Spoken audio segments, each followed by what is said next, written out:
Welcome back to the deep dive. Our mission today is pretty focused.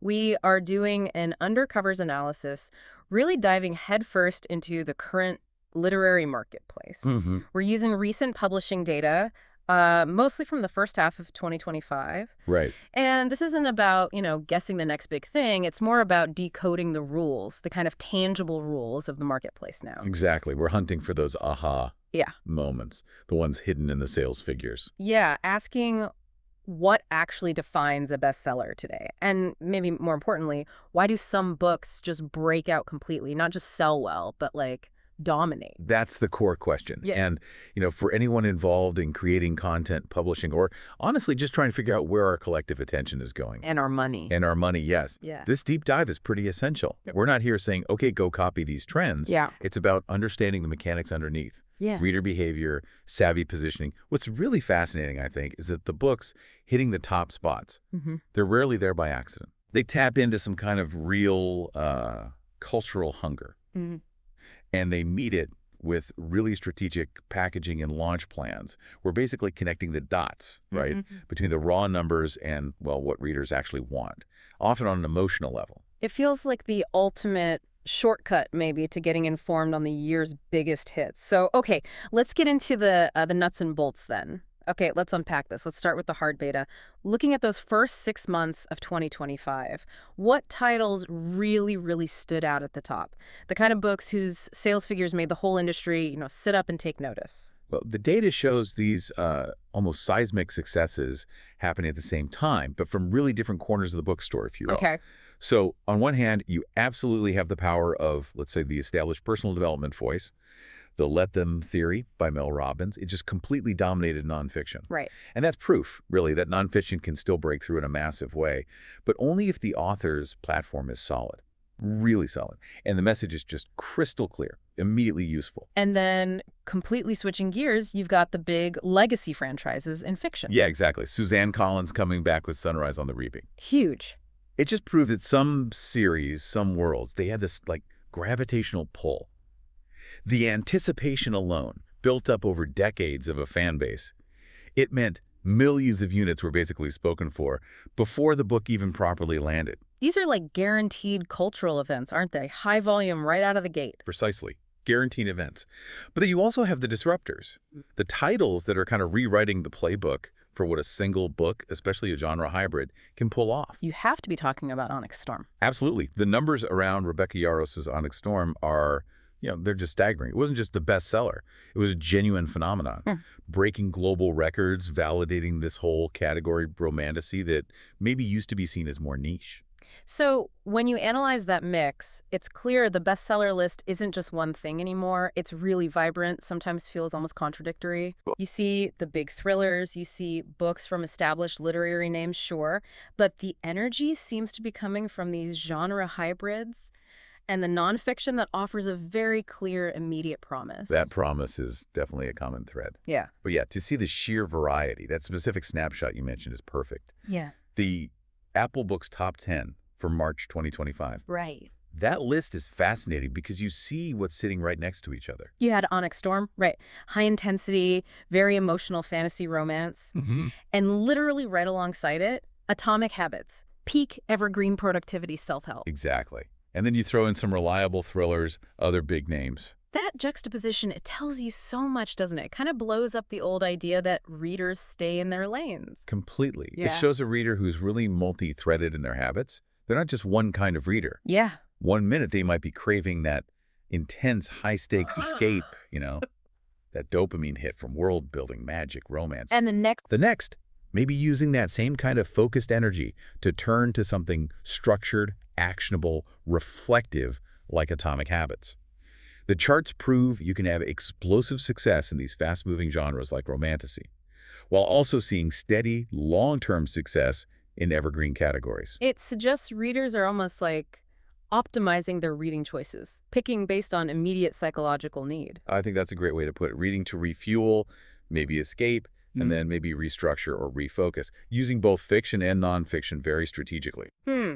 Okay, so moving beyond just the list of titles, analyzing how they got there reveals some clear structural mechanics underneath it all. Right, the patterns. Yeah, we need to pinpoint the main patterns, maybe 4 key ones, that are allowing these books to hit so big in 2025.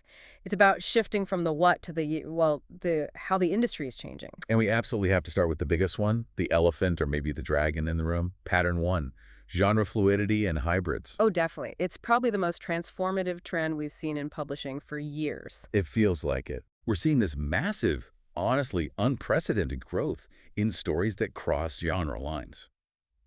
And the clear leader driving the sales figures is Romantasy. Fantasy plus romance. Exactly. Complex fantasy world building meets high stakes, satisfying romance. And historically, publishing kept those pretty separate, right? Different imprints, different marketing. Yeah, totally different aisles in the bookstore sometimes. And now they've merged into this, like, superpower genre. That's a good way to describe it. The sales data shows this incredible spike in both fantasy and romance sales, and it's almost entirely driven by online communities, organic buzz. So people want the big world, the magic, the politics. Yes, the epic scope and stakes of fantasy. Yeah. They also want the emotional depth, the intensity, and this is critical, the guaranteed satisfying emotional resolution you typically get from romance. The guarantee. Yeah. This merger isn't just a fad. It's tapping into a huge reader desire for a very specific kind of narrative fulfillment. It's escapism, but escapism that promises an emotional payoff at the end. Which connects nicely to pattern 2, the power of momentum. If romantasy is the new structure, momentum is kind of the scaffolding for the sales. We see it with the big series sequels, obviously, leveraging that hungry fan base. And that momentum, it's like a dual engine. First, yeah, the high-profile sequels. Sunrise on the Reaping. Yeah. Onyx Storm is the third book in its series. They capitalize on fans who are already bought in. The marketing's half done by the previous books. Pretty much. But the second part of this engine is arguably even more interesting. It's the sudden, huge revival of backlist titles. Books that aren't new releases. Right. Sometimes books that are 10, 15, even 20 years old, suddenly shooting up the charts again because of social media buzz. Okay, explain that. For someone listening, backlist just means older books, right? Not the brand new stuff. Exactly.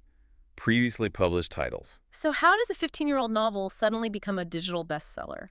It's this kind of magic mix of algorithms and community trust. A single viral video, often on TikTok, BookTok, from a reader people trust. Yep. If they review a book from, say, 2008 and describe it as having the exact feeling of romantasy or fitting some current mood perfectly, bang, it connects that old book to a massive current audience instantly. Wow. That organic buzz drives demand digital first, library borrows, which then triggers print orders, pushing it back onto the main bestseller list, which then gives it even more visibility through traditional channels.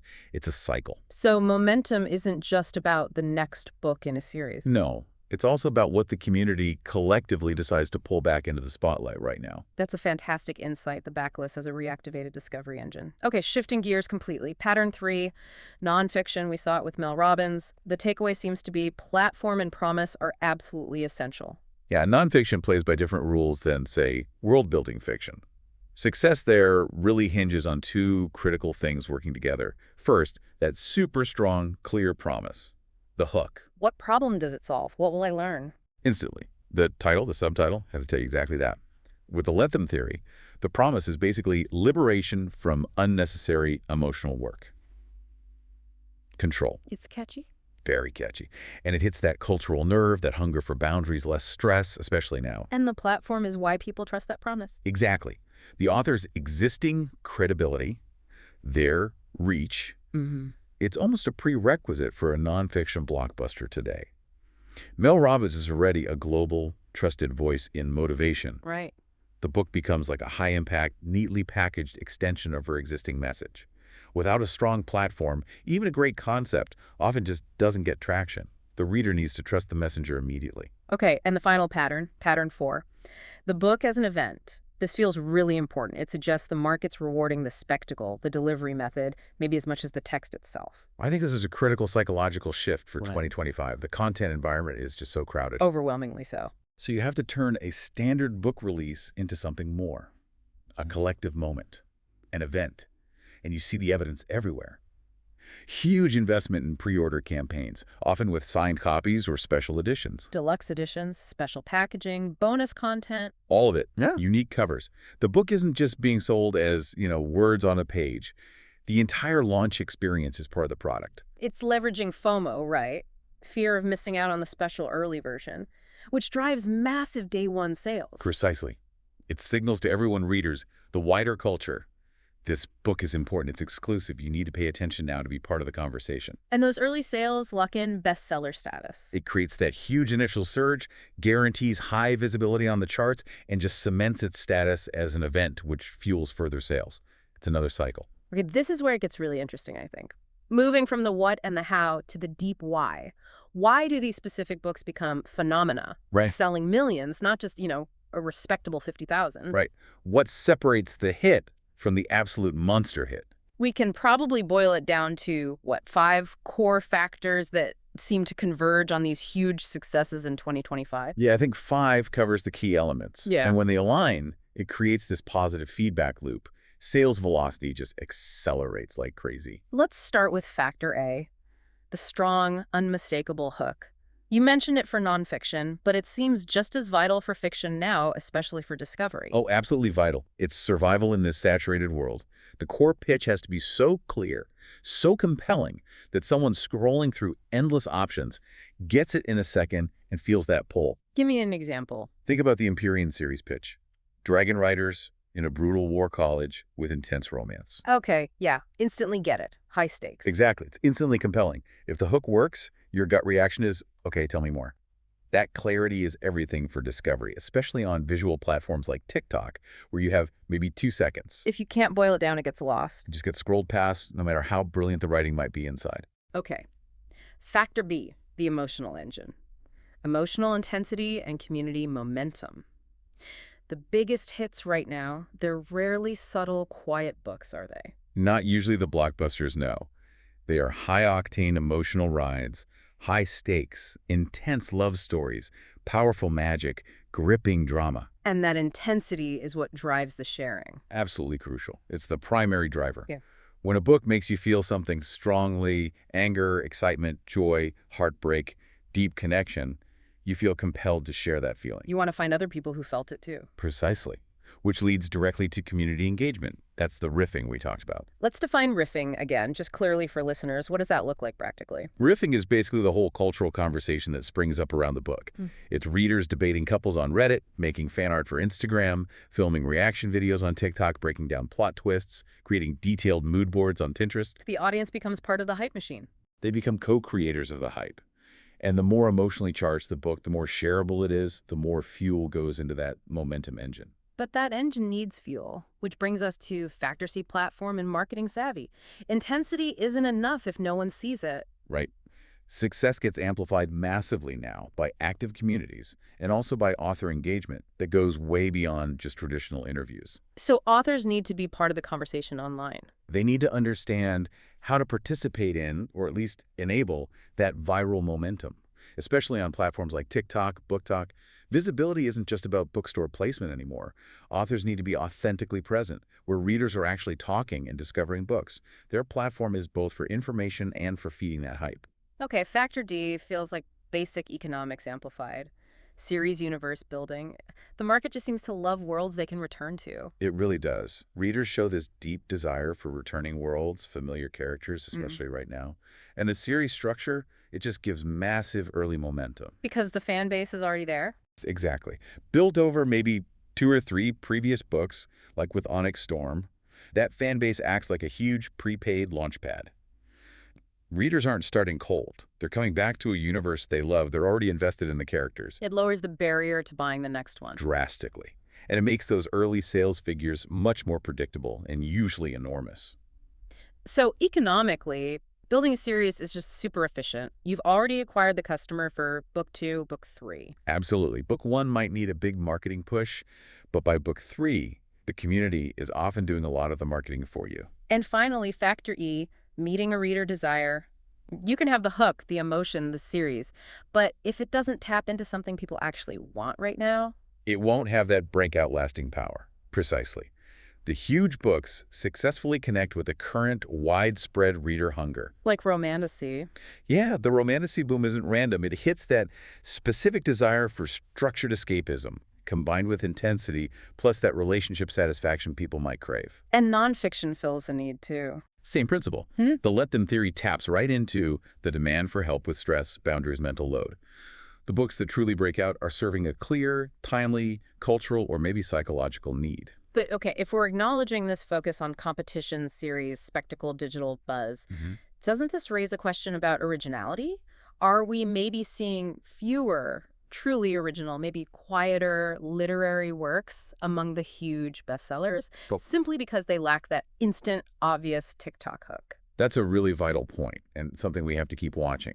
The current market absolutely favors the high concept, the high stakes, the easily categorizable genre. Which carries a risk for publishers. The risk is they become overly reliant on the proven formulas, the romantasy structure, the guaranteed sequel because it minimizes financial risk, That's right.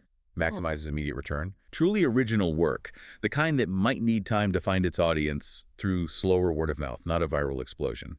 It definitely faces a steeper climb to get that massive instant breakout status in 2025. It forces creators, maybe, to think about being original within commercially proven structures. Okay, to make these 5 factors really land, let's just quickly revisit those 3 specific books we mentioned. They illustrate these patterns perfectly. We have to start with the record breaker, the disruptor, Onyx Storm. Yeah, Onyx Storm is the perfect storm, pun intended, as a case study. It shows the convergence of almost everything we've discussed. Released January 2025, third book in the Empyrean series, fantasy romance. Exactly. It used that built-in series momentum. It perfectly rode the romantasy wave at its absolute peak. And crucially, the launch was treated as a massive global event. The scale of that event is still hard to process. It's genuinely historic. That reported number, over 2.7 million copies sold in the first week. It's just mind-blowing. That kind of volume doesn't just happen. It means months of strategic planning, intense pre-order drives, making sure printers could even handle the volume, coordinating the release globally across formats, languages, everything. Fastest-selling adult novel in 2 decades, they said. Yeah. It shows the sheer scale possible when a community-fueled high-concept series hits a hot trend with maximum marketing force behind it. That's less like a book launch and more like a national reading mandate. Yeah. Think about the pressure that puts on distribution, warehousing, everything down the line. Okay, now contrast that rapid, almost digitally native success with the established power of Sunrise on the Reaping. Right. This one shows the immense, foundational power of a globally recognized franchise, The Hunger Games. While Empyrean built its platform quickly, organically through digital buzz, Sunrise leveraged decades of existing cultural capital. The announcement alone created instant worldwide anticipation. It was always going to be an event. Guaranteed.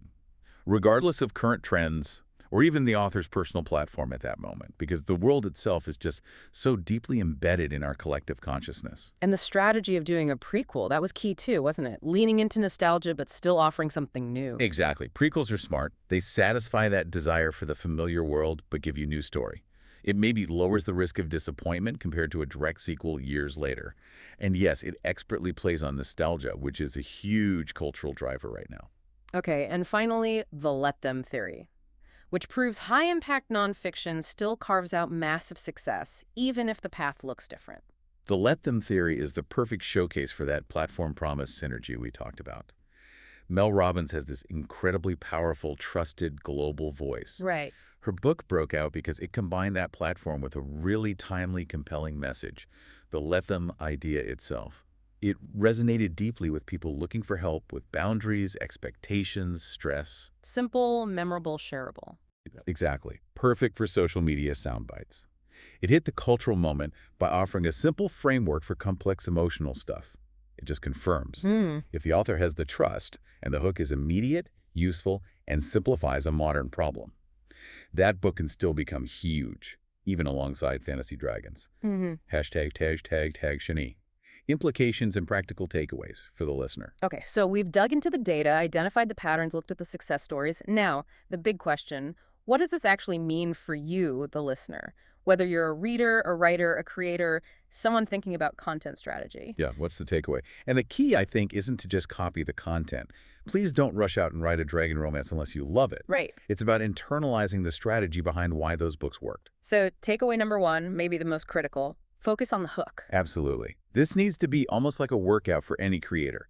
Practice distilling your core idea, your story, Yeah. down to one compelling, instantly gettable sentence. Because clarity is survival. In this sea of content. Totally. That strong hook makes your book discoverable. It makes it exciting in that split second online. And Yeah. it makes it shareable. It gives people the perfect little pitch to tell their friends. If you can't pitch it crisply, the internet definitely won't do it for you. Okay. Second takeaway. Design for discussion. Think about engineering that community buzz potential. Mm-hmm. You have to intentionally think, Mm-hmm. how does my book, my content, naturally invite people to talk about it, to share it, to do that riffing we mentioned? Are the stakes high enough for debate? Are the relationships complex enough to obsess over? Is the nonfiction idea provocative enough for people to discuss and reflect on? Shareability generating that third-party content around your work is the absolute engine of modern breakout success. Third, leverage momentum, especially if you're planning something multi-party. Yeah, if you're creating a series, you have to understand that the early books aren't just standalone things. They're strategic investments. Setting up expectations. Exactly. Building the foundation for the exponential growth you hope happens later. You almost have to treat book one strategically, as part of the marketing budget for book three. Success builds on success. That existing fan base is your most valuable launch asset. Fourth, visibility is key. And it needs active engagement. It's not just, okay, the book's out. Definitely not an afterthought. Okay. You have to recognize that building your platform, engaging with your market, it's an essential, ongoing part of the process, not just a checkbox before launch. Authors need to be where the readers are. Actively engaging. If your audience lives on TikTok, your strategic presence there might be more vital than any traditional media you could get. Okay, and the final, maybe overarching lesson, tying it all together, learn the strategy of intent. Right. Don't just chase the surface trend. Internalize the common strategic threads. A strong voice, clear signals about what the reader's getting, genre, promise, real emotional weight, high stakes. These are fundamentals. They underlie success across different genres. If you understand why Onyx Storm broke out, maximizing momentum, intensity, or why the let them theory hit maximizing trust and the clear promise, you can apply that thinking to your own unique project, even if it's totally different content. ###Shack7. Watch outs and caveats. Okay, before we finish, we really need to add a layer of critical thinking here. We've talked about the massive successes, but we also have to acknowledge the downsides, the risks of trying to chase these very specific high-velocity trends. Good point. What are the main market risks people should be aware of, especially with things moving so fast? Well, the market shifts incredibly quickly, and saturation is a real thing. What's blazing hot today, even Romantasy might peak and start cooling off in 12, maybe 18 months. Especially if everyone rushes in to copy it. Exactly. So being adaptive is key. If you try to launch a book that perfectly mimics last year's trend, you often end up launching late into a crowded market where readers are already looking sideways for the next thing. Launching into the echo, basically. Yeah. And then there are the creative pitfalls, which can be even worse for a career long-term. Oh, definitely. The biggest risk is trying to write a purely cynical trend book without any real heart or passion or originality behind it. Readers can tell. Readers are smart, especially the ones driving community buzz. They can usually spot something calculated, something just trying to cash in. If you ignore basic craft or sacrifice your unique voice just to hit marketability points, if that emotional intensity feels faked, It won't generate the real buzz. it probably won't generate that authentic feeling needed for people to genuinely connect and share. Trying to chase a trend you don't actually care about is often the fastest way to fail. And we should also remember, success doesn't have to mean 2.7 million copies in a week, right? That is such a vital point, and it gets lost in all the noise about these huge breakouts.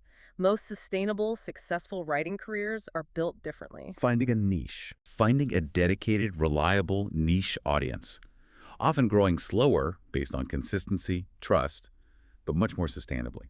Without the crazy pressure and volatility of chasing those massive numbers, finding your focused, engaged readers can be way more valuable long-term than one fleeting moment at the top of the charts. So this Undercovers deep dive, it's really laid bare the strategic game of the 2025 publishing world, hasn't it?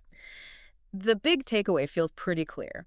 Massive bestseller success isn't luck. Not at all. It's this complex, almost perfect convergence. Reader hunger finding a strong, clear hook, amplified by genuine emotional connection, and then cemented by really savvy strategic positioning that turns the book into a cultural event. And building on that idea that the market rewards the event so heavily now, the deluxe editions, the pre-orders, the packaging, maybe even more than just the book itself, it raises a really interesting question, I think, for all of us creators and consumers to think about. Hmm. If books are increasingly measured by the quality of the launch spectacle, maximizing that quick hit, that massive release buzz, how does that demand for immediate spectacle maybe influence the quality or the depth or even the longevity of the actual content? Are we, maybe as a culture, subtly trading away the potential for slower burning literary growth in favor of the quick viral excitement of a huge debut?